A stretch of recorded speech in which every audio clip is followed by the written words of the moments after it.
Video کے نیچے subscribe کے بٹن پہ کلک کریں، بیل کے آئیکن پہ کلک کیجئے تاکہ ہر نئی ویڈیو کی نوٹیفیکیشن آپ کو مل جائے۔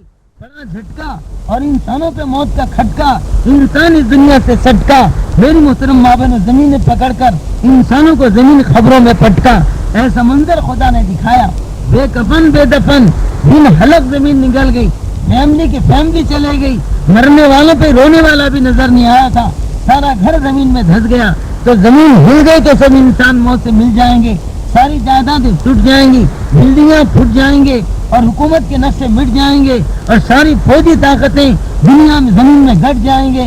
تو خدا نے زمین میں اتنی طاقت رکھا، ایک دن کے لیے نہیں، آدھے دن کے لیے نہیں، پاؤ دن کے لیے نہیں، گھنٹے بھر کے لیے نہیں، اور چند سیکنڈوں کے لیے اگر یہ زمین حرکت میں آ گئی اور زمین ہلنا شروع کر دیا تو لوگ ساری طاقتوں کے ساتھ، حکومتوں کے ساتھ، فوجوں کے ساتھ، ریکٹوں اور ایٹم بموں کے ساتھ اور ہر طرح کے دستی بموں کے ساتھ زمین میں زندہ دفن ہو جائیں گے، جیوا سمادھی بن جائیں گے اور زندہ گاڑ دیے جائیں گے اور ان کی طاقتوں کو میٹ دیا جائے گا۔ تو خدا نے زمین میں بڑی طاقت رکھا، ہواؤں میں بڑی قوت رکھا، پانی میں بڑی طاقت رکھا، تو فرمایا ساری کائنات کی طاقتیں، ہوا کی، پانی کی، آگ کی اور زمین کی، یہ سب اکٹھا ہو کر ایمان والے بندی اور بندے کے مقابل میں آ جائیں اور کلمے کے مقابلے میں آ جائیں، تو رسول اللہ صلی اللہ علیہ وسلم نے فرمایا یہ کلمہ اور ایمان کی یہ طاقت ساتوں زمین اور ہواؤں کی اور پانی اور آگ کی ساری طاقتوں کو ساری طاقتوں کو توڑ کر اور ملیا میٹ کر کے یہ کلمہ عرش الہی تک پہنچ جائے گا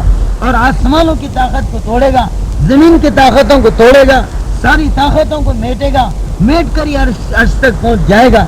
تو جو کلمے کی طاقت زمینوں کو توڑ سکتی، آسمانوں کو پھوڑ سکتی، ہواؤں کو اجاڑ سکتی، آگ کی طاقتوں کو مٹا سکتی، میری محترم ماں بہنوں، وہ ایمان کی طاقت کسی بندے کے دل میں، کسی اللہ کی بندی کے دل میں آ جائے تو پھر کون سی طاقت ہے جو اس کا مقابلہ کرے اور کون سی قوت ہے وہ ایمان والوں کے سامنے ٹھہر نہیں سکتے، مقابل میں آ نہیں سکتے۔ خدا نے ایمان کو بڑی طاقت بنایا، خدا نے ایمان کے پیچھے اپنی طاقت رکھا، اللہ کی حفاظت ایمان والوں کے ساتھ، اللہ کی مدد ایمان والوں کے ساتھ۔ ان ینصرکم اللہ فلا غالب لکم، قرآن میں اللہ بول رہے ہیں جن بندیوں کی ہم مدد کرتے ہیں ان پر کوئی غالب نہیں آ سکتے، ان کو کوئی کامیاب نہیں کر سکتے، ہم جن کی مدد نہیں کریں ان کی کوئی مدد نہیں کر سکتے، وہ کبھی کامیاب نہیں ہو سکتے۔ تو ایمان والوں کو اللہ مدد کا وعدہ کریں، وَكَانَ حَقًّا عَلَيْنَا نَصْرُ الْمُؤْمِنِينَ، ہم پر حق، ایمان والوں کی حفاظت اللہ کے ذمے، ایمان والوں کی کامیابی اللہ کے ذمے، ایمان والوں کی عزت اللہ کے ذمے۔ وَلِلَّهِ الْعِزَّةُ وَلِرَسُولِهِ وَلِلْمُؤْمِنِينَ، عزت اللہ کے لیے، رسولوں کے لیے، مومنین کے لیے عزت ہے، ہر طرح کی کامیابی ایمان والوں کے لیے ہے۔ وہ ایسا ایمان خدا ہمیں دے دے، ایسا یقین خدا ہمیں دے دے جس ایمان کے اندر خدا نے بڑی طاقت رکھا، بڑی قوت رکھا، اپنی حفاظت رکھا، اپنی مدد رکھا۔ وہ ایمان کی دعوت لے کر انبیاء آئے، وہ ایمان کی دعوت لے کر سارے نبیوں کے سردار اور ہمارے آقا محسن انسانیت، غمخواران امت سیدنا محمد الرسول اللہ صلی اللہ علیہ وسلم، وہ ایمان کی طاقت لے کر آئے۔ یہ ایمان کی طاقت ہر زمانے میں خدا نے ظاہر کیا، ہر زمانے میں خدا نے ایمان کی طاقت کا میری محترم ماں بہنوں نشانی بتایا۔ نوح کے زمانے میں ایمان آیا تو سارے دنیا بے ایمانوں کا بیڑا غرق کیا، اور یہ ایمان میری محترم ماں بہنوں قوم عاد کے زمانے میں آیا، اور ہود علیہ السلام نے آ کر قوم عاد کو دعوت دیا، بلایا۔ بڑی طاقتور قوم تھی، بڑی قوت والی قوم تھی، بڑے سے املی کے درخت کو، بڑے سے بڑھ کے درخت کو اور بڑے سے بڑے نیم کے درخت کو، اور دنیا میں سب سے جو بڑا درخت ہو سکتا ہے اس درخت کو اپنی انگلیوں اور ہاتھوں کے بیچ میں پھنسا کر ایسا اکھاڑ پھینکتے تھے جیسے ہم کوتمیر کا جھاڑ اکھاڑتے ہیں، پودینے کا جھاڑ اکھاڑتے ہیں، اور میری میتھی کی بھاجی کا جھاڑ اکھاڑتے ہیں، جس طرح امباڑے کی بھاجی کا جھاڑ ہم دو انگلیوں میں پکڑ کر اکھاڑتے ہیں، وہ قوم بڑے سے بڑے درخت کو جڑ پیڑ سے اکھاڑ دیتی تھی۔ 100 سال پرانا جھاڑ ہو، 200 سال پرانا جھاڑ ہو، اس کو پکڑ کے اٹھایا تو جڑ سے اکھڑ جاتا تھا۔ من اشد منا قوہ، ہم سے بڑھ کر طاقت میں کون ہے، یہ دعویٰ کرتے تھے۔ تو اللہ کو دعویٰ پسند نہیں، دعا پسند ہے۔ دعویٰ کرنے والوں کو خدا دھاوا کرتا اور خدا ان کو ہلاک کرتا۔ تو یہ جھاڑوں کو اکھاڑنے والے، پہاڑوں کو پچھاڑنے والے اور نبی کے مقابل میں آ گئے، ایمان والوں کے مقابل میں آ گئے، اللہ کی بات سننے تیار نہیں، نبی کی بات کو ماننے تیار نہیں، اور اسلام کو جاننے تیار نہیں، اور اللہ کی کتاب کو لینے تیار نہیں، اس طرح سے نافرمانیوں پر آ گئے۔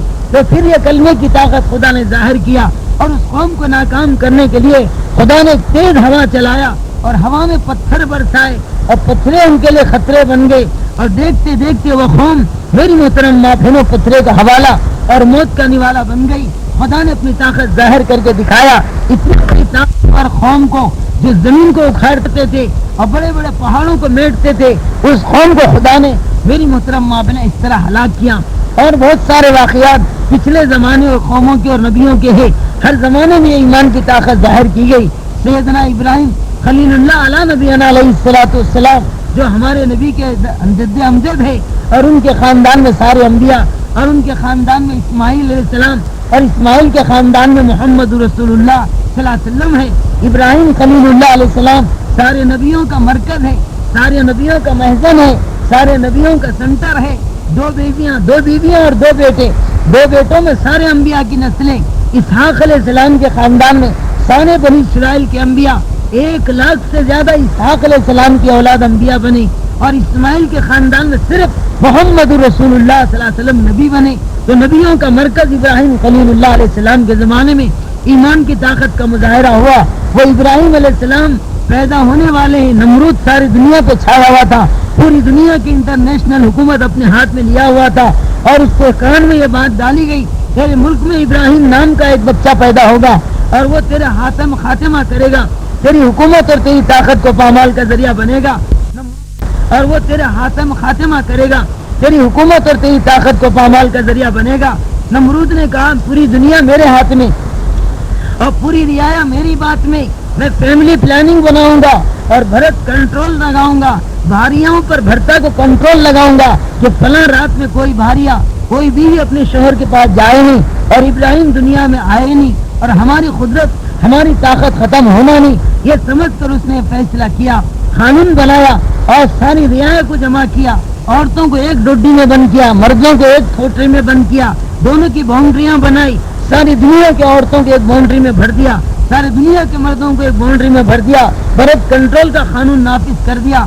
آذر اور آذر کی بیوی کو وزیر اعظم کی بیوی کو نگران کار بنایا عورتوں اور مردوں کا، کہ آج کی رات کوئی میاں کے پاس بیوی جائے نہیں، اور ابراہیم دنیا میں آئے نہیں، اور ہماری خدائی ختم ہونا نہیں، یہ سمجھ کر اس نے ساری اسکیم بنائے۔ مگر خدا پاک کی قسم، دنیا کی اسکیمیں اپنی جگہ، خدا کی طاقت اپنی جگہ، خدا کی قدرت اپنی جگہ، اللہ کے ارادے میں کوئی دخل نہیں دے سکتا، خدا کے فیصلوں کو روکنے کا کسی کا حوصلہ نہیں، اللہ جس کو لانا چاہتے ہیں اس کو کوئی رکا نہیں سکتا، خدا جس کو اولاد نہ دے ساری دنیا مل کے اس کو اولاد والا نہیں بنا سکتی، اور کسی بچے کو لانے اور لے جانے میں اور دینے اور نہیں دینے میں اللہ کی قدرت کار فرما ہے۔ فیملی پلاننگوں سے کچھ نہیں ہوتا، فیملی پلاننگوں سے بچے شارٹیج نہیں ہوتے، یہ تو ہمارے دماغ کی خرابی ہے، ایمان کی خرابی ہے، اور ہمارے عقیدے کا بگاڑ ہے۔ اللہ جس سے بچے بنانا چاہتے ہیں اس سے بچے بن کے رہیں گے اور دنیا میں آ کے رہیں گے۔ بھرت کنٹرول بھی ہو رہا، دنیا میں دن بدن ٹرافک ان کنٹرول بھی ہو رہی، ان بھرت کنٹرول والوں کو خدا عقل دے دے، سمجھ دے دے۔ تمہارے بھرت کنٹرول کے باوجود ہر سڑک چوڑی بنائی جا رہی، ہر آبادی بڑی ہو جا رہی، اور ہر جگہ چیزوں کی کمی آ رہی، اور یہ کہاں بھرت کنٹرول ہے؟ میری محترم ماں بہنوں، ایمان کی خرابی ہے۔ یہ سمجھتے ہیں کہ فیملی پلاننگ سے بچے رکتے ہیں اور فیملی پلاننگ کرنے سے بچے کم ہوتے ہیں، یہ غلط ہے۔ جتنے بچے جس کے مقدر میں خدا نے دیے اتنے بچے آ کے رہیں گے، ہو کے رہیں گے۔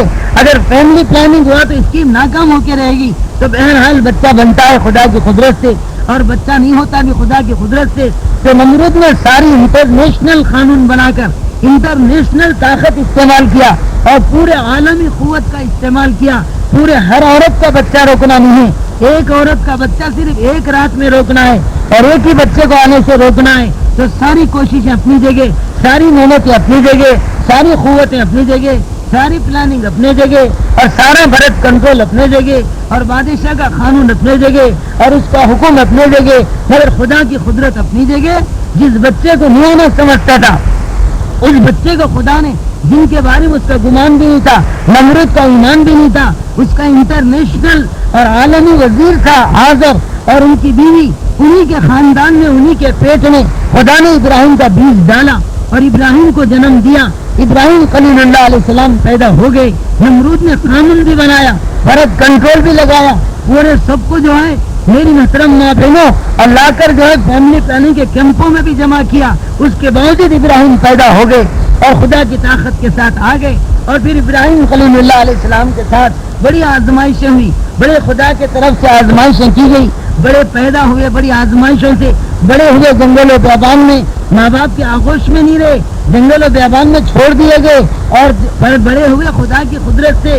مہینے میں جتنا بڑھتے ہیں گھنٹے میں اتنا بڑھے، اور سال میں جتنا بڑھتے ہیں دن میں اتنا بڑھے، اور 10 سال میں جتنا بڑھتے ہیں 1 سال میں اتنا بڑھے. چند دنوں میں بچوں میں سے بڑوں میں ہو گئے اور خدا کی قدرت کے ساتھ دنیا میں آ گئے. اور نمرود جیسے بادشاہ کا مقابلہ پڑ گیا، باپ کافر ماں کافر، اور یہ ایمان کی دعوت دینے کے لیے کھڑے ہو گئے. پوری دنیا کے بادشاہ کے مقابل میں وہ اپنے آپ کو خدا کہتا تھا، خداؤں کا بڑا خدا کہتا تھا، اور یہ اپنے اللہ کی دعوت دیتے تھے. اور ان کا باپ خود نمرود کے پتلے بنا بنا کر، مورتیاں بنا بنا کر بیچتا تھا، فروخت کرتا تھا. ابراہیم علیہ السلام کو بیچتا تھا. یہ گلے میں رسی ڈال کر بازار میں کھینچ کے لے جاتے اور لوگوں سے کہتے، لوگوں ایسا خدا جو ایندھن بھی بنے گا، چولہے کی لکڑی بھی بنے گا، جلائے تو خاک میں بھی ملے گا، اور پوجنے کے لائق ہو تو پوجنے کا کام بھی آئے گا، اور ایندھن بھی بنے گا، کون خریدے گا؟ اور رعایا دیکھتی تھی، یار یہ کون بچہ ہے، ہمارے خدا نمرود کی بے حرمتی کر رہا، بے عزتی کر رہا. گلے میں بیل کو رسی ڈال کے یا میونسپالٹی والے کے مردار کتے کی ٹانگ کو رسی بن کے کیسا کھینچتے، ایسا اس کو بازار میں سے کھینچ لے جا رہے. جلدی جلدی ان کے خون کے مورتیاں بک جاتے اور بہت جلدی بٹی خالی کر کے ٹوکرا جھٹک کے گھر واپس آتے. باپ بھی خوش ہو جاتا، ابراہیم تو نے بہت جلدی بیچ کے آ گیا. تو بعد میں معلوم ہوا کہ اس طرح گستاخی کرتا ہے اور ہمارے خدا کی بے عزتی کرتا ہے. تو بادشاہ نے ڈانٹا ڈپٹا اور یہ اپنے باپ سے کہہ رہا، بتی اے میرے باپ، تم اللہ کو مانو، نمرود کو چھوڑو، خدا سے رشتہ جوڑو، ایمان کی طرف اپنا دل موڑو. میں اللہ کا نبی بننے والا ہوں اور دین کی دعوت دینے والا ہوں. تو میری محترم ماں بہن، اتنی بڑی طاقت انٹرنیشنل کا مقابلہ آ گیا. ابراہیم علیہ السلام اور ان کی بیویاں ان کے بچوں کے ساتھ اللہ نے قدرت کے عجیب کرشمے دکھائے، عجیب طاقتیں اللہ نے بتایا. ان کو آگ میں ڈالنے کے نمرود نے پوری دنیا کی لکڑیاں جمع کیا، پوری دنیا کی لکڑیاں اکٹھا کیا، گھٹوں پہ گھٹے جمائے، میلوں دور تک میلوں کا لکڑیوں کا ڈھگان لگایا، اس میں آگ سلگایا. ابراہیم علیہ السلام کو ڈالا جا رہا ہے، ان کی جان کی آزمائش کی جا رہی. آگ ہے ادھر، جان ہے، ایمان ہے، اپنی جان ہے. ایمان کو جانتے ہیں یا ایمان کو پہچانتے ہیں، اور ایمان سے گھبراتے ہیں یا جان سے گھبراتے ہیں. اس بات کی آزمائش اللہ کی طرف سے ہو رہی. میری محترم ماں بہنوں، بیوی بچہ کو جنگل میں چھوڑنے کا حکم دیا گیا تو اس حکم کو خدا کے مان لیا، سر جھکا لیا، سرے سسلے میں خم کر لیے. کہا ابراہیم، تم اپنی بیوی کو اور اپنی اکلوتے بچے جو بڑھاپے کی حالت میں اسماعیل پیدا ہوئے حاجرہ کو تمناؤں کے بعد، 1000 دنوں کے مرادوں کے بعد، اور کئی سالوں کے بعد ارادوں کے بعد، اور ہزاروں تمناؤں کے بعد ابراہیم علیہ السلام کو حاجرہ کے بطن سے ایک بیٹا اسماعیل پیدا ہوا. اور اس بیٹے اور بیوی کو خدا جنگل میں چھوڑنے کا حکم دے رہی، گھر میں چھوڑنے کا حکم نہیں، خاندان کے بیچ میں چھوڑنے کا حکم نہیں. ہمارے مرد جب اللہ کے راستے میں جاتے ہیں، جماعتوں میں نکلتے ہیں، اپنے آبادی میں چھوڑتے ہیں یا ماں باپ میں چھوڑتے ہیں یا سسرال میں چھوڑتے ہیں، دیور اور جیٹوں کے درمیان چھوڑتے ہیں، یا محترم ماں بہنوں بھائی بہنوں کے درمیان چھوڑ کے جاتے ہیں. مگر ابراہیم علیہ السلام کو ایسا چھوڑنے کے لیے نہیں کہا گیا. آبادی میں بھی نہیں بلکہ جنگل میں چھوڑا جا رہا ہے. نہ کھانا نہیں، پانی نہیں، جینے کا سہارا نہیں، اور چھایا لینے کے لیے درخت نہیں، جی لگانے کے لیے کوئی انسان نہیں. اللہ اکبر! کیا آزمائش، کیا کٹھن پریکشا ہو رہی ہے، کیا کٹھن آزمائش کی جا رہی ہے. ابراہیم علیہ السلام سے کہا جا رہا، جب ابراہیم علیہ السلام بڑے ہو گئے، ماں کے گود میں آ گئے، کہا کہ اللہ، اماں میرا اللہ کون ہے، رب کون ہے، اور سارے عالم کا سب کون ہے. تو ماں نے کہا، بیٹا میں تیری رب ہوں، میں دودھ پلاتی ہوں تو تو جیتا ہے، کھاتا ہے، دنیا میں زندگی گزارتا ہے. تو میری رب آپ ہے، تو آپ کا رب کون ہے؟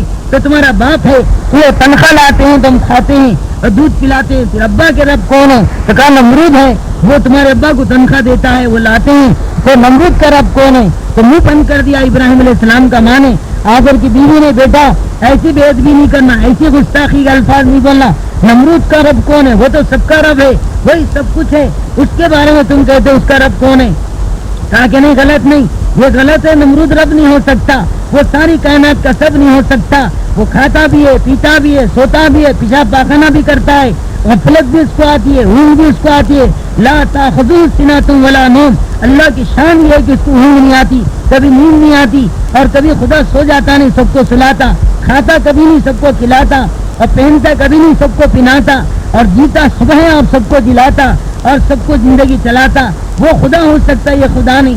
چاند کو دیکھا تو کہا ہاذا ربی، یہ ہو سکتا ہے رب۔ صبح دیکھا تو چاند غیب، ستاروں کو دیکھا صبح غیب، پھر سورج کو دیکھا تو کہا ہاذا ربی اکبر، ہاذا اکبر، یہ سب سے بڑا چمکدار چیز ہے، یہ خدا ہے۔ شام کو دیکھا تو غروب ہو رہا ہے، اس کی جان نکل رہی اور اس کی شان و شوکت مٹ جا رہی۔ ارے ڈوبتے سورج کے وقت شام دیکھ، حسن والے حسن کا انجام دیکھ، تو سورج شام کو ڈوب رہا، اس میں حسن و جمال ختم ہو رہا، اس کی آب و تابی ختم ہو رہی، کہا یہ بھی جھوٹا ہے۔ پھر فرمایا وجہت وجہا للذی فطر السماوات والارض حنیفا وما انا من المشرکین، میں سارے بنی ہوئی چیزوں سے اپنا دل ہٹا لیتا ہوں اور بنانے والے خدا سے اپنا دل لگا لیتا ہوں اور توجہ خدا کی طرف کرتا ہوں جو ساتوں زمین اور آسمانوں کا خالق اور مالک ہے، سارے عالم کا پروردگار رب العالمین ہے، میں اس کے طرف میں اپنا متوجہ ہو جاتا ہوں۔ اور اپنا کہ وما انا من المشرکین، میں نے ہی شرک کرنے والوں میں، خدا کی ذات کے ساتھ کسی کو اور شریک کرنے والوں میں۔ جب یہ کہا، یہ دعا پڑھا، کہا میں اللہ تیرے طرف متوجہ ہوتا ہوں۔ اللہ نے کہا ابراہیم ہمارے طرف متوجہ ہونا اتنا آسان نہیں، ہماری طرف توجہ ہونے کا مطلب ہم جو کہیں گے وہ سننا پڑے گا، جو کہیں گے وہ ماننا پڑے گا، جو حکم دیں گے اس کے سامنے سر جھکانا پڑے گا۔ اسلم تو فرمایا ہماری ہر بات کو تسلیم کرو گے، تو فرمایا تسلیم للہ رب العالمین، اللہ آپ کی ہر بات کو مان کے دکھاؤں گا، تمہارے ہر حکم کو سن کے بتاؤں گا، سر جھکا کے دکھاؤں گا۔ جب اللہ سے معاہدہ ہو گیا ہماری ہر بات کو مانیں گے، تو کبھی اب مانو ہماری بات کو، اپنی بیوی اور بچے کو لے جا کے جنگل میں چھوڑ دو۔ تو میری محترمہ بھائیوں، نبی کے علاوہ کوئی دوسرا ہوتا اور خلیل اللہ کے علاوہ